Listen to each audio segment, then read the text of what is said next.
नमस्कार सर्वांना. श्री स्वामी समर्थ. आजची रात्र खूप खास आहे. रात्री 7:30 नंतर ही एक सेवा केली तर स्वामींची कृपा लगेच मिळू शकते. स्वामी समर्थ प्रकट दिनानिमित्त स्वामींची कृपा आपल्यावर राहावी आणि घरामध्ये सुख समृद्धी यावी यासाठी आपल्याला हा खास उपाय करायचा आहे. तर हा उपाय आपल्याला रात्री 7:30 नंतर करायचा आहे. आपल्या देवघरामध्ये स्वामींचा फोटो किंवा मूर्ती असेल तर त्याच्यासमोर आपल्याला एक दिवा लावायचा आहे आणि मन शांत ठेवून 11 वेळा श्री स्वामी समर्थ हा नामजप करायचा आहे. आज प्रकट दिन आहे आणि त्या निमित्ताने तुम्ही ही सेवा नक्की करा. तुम्ही दररोज ही सेवा केली तरी सुद्धा चालेल. स्वामी तुमच्यावर नक्की प्रसन्न होतील.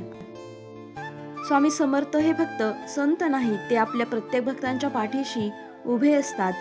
जो व्यक्ती श्रद्धेने स्वामींचं नाव घेतो त्यांचे संकट हळूहळू दूर करतो. जबाबदाऱ्या, ताण, पैसे, कुटुंब हे सगळं सांभाळताना मन थकून जातं. अशा वेळी स्वामींची सेवा खूप शक्ती देते. ही सेवा मनापासून केली तर स्वामी तुमचं आयुष्य नक्की बदलतील. ही सेवा करत असताना काही गोष्टी लक्षात ठेवा.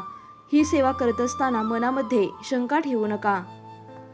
त्याचप्रमाणे ही सेवा करत असताना मध्येच ही सेवा सोडू नका. वाईट विचार मनामध्ये आणू नका. श्रद्धा ठेवा आणि नियमित करा. स्वामींवर विश्वास ठेवा.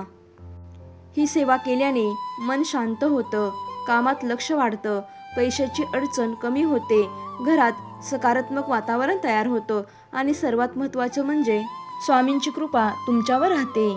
जर तुम्हीही ही सेवा सुरू करणार असाल तर कमेंटमध्ये श्री स्वामी समर्थ नक्की लिहा. आणि अशाच स्वामींच्या सेवेसाठी व्हिडिओला लाईक करा आणि चॅनलला सबस्क्राईब करा. धन्यवाद.